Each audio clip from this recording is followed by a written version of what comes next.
গত 6 মাসের পরিসংখ্যান আমরা দেখছি ডিএমপিতে গড়ে প্রায় প্রতি মাসে 70টির মতো চাঁদাবাজির ঘটনা রেকর্ড করা হয়।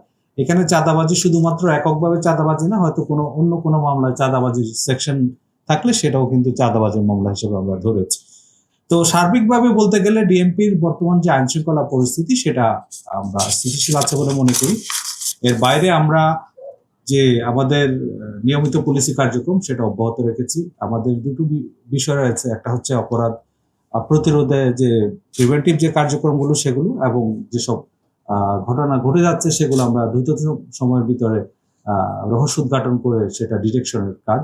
আপনারা জেনে আনন্দিত হবেন, সাম্প্রতিক সময়ে যেসব চাঞ্চল্যকর ঘটনা ঘটেছে বেশিরভাগ ক্ষেত্রেই আমরা সেগুলো রহস্য উদ্ঘাটন করতে সক্ষম হয়েছি, এবং যারা এইসব ঘটনার সাথে জড়িত ছিল তাদেরকে আইনের আওতায় আসতে সক্ষম হয়েছে।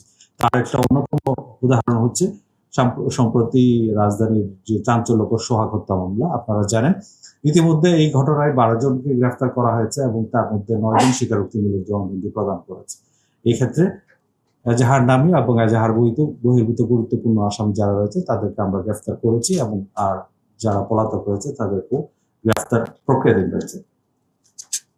আর একটা বিষয় আমাদের নিয়মিত কার্যক্রম, যেটা ট্রাফিক ব্যবস্থাপনা।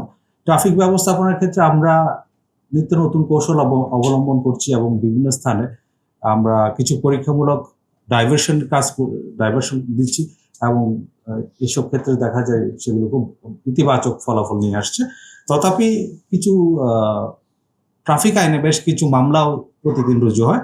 গত 24 ঘন্টায় এরকম 2845টি মামলা রুজু হয়েছে, এবং এর মধ্যে 282টি গাড়ি ডাম্পিং করা হয়েছে এবং 93টি গাড়ি রেকার করা হয়েছে।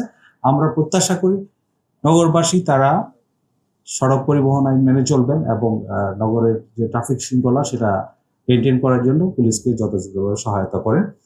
আমরা ঢাকা মহানগরের পক্ষ থেকে নগরবাসীর সার্বিক নিরাপত্তা এবং নির্বিঘ্নে চলাচল নিশ্চিত করতে আমরা আন্তরিকতার সাথে কাজ করছি। আপনাদেরকে আমরা আহ্বান জানাচ্ছি, সবাই আইন মেনে চলবেন, কোনোভাবেই আইন নিজের হাতে তুলে নেওয়া যাবে না, এবং যে কোনো ক্ষেত্রে অপরাধ এবং অপরাধীদের সম্পর্কে কোনো তথ্য থাকলে নিকটস্থ থানায় অবহিত করবেন, পুলিশ তাৎক্ষণিক ব্যবস্থা নেবে। আমরা ঢাকা মহানগর পুলিশ সবসময় আপনাদের পাশে আছি, থাকব।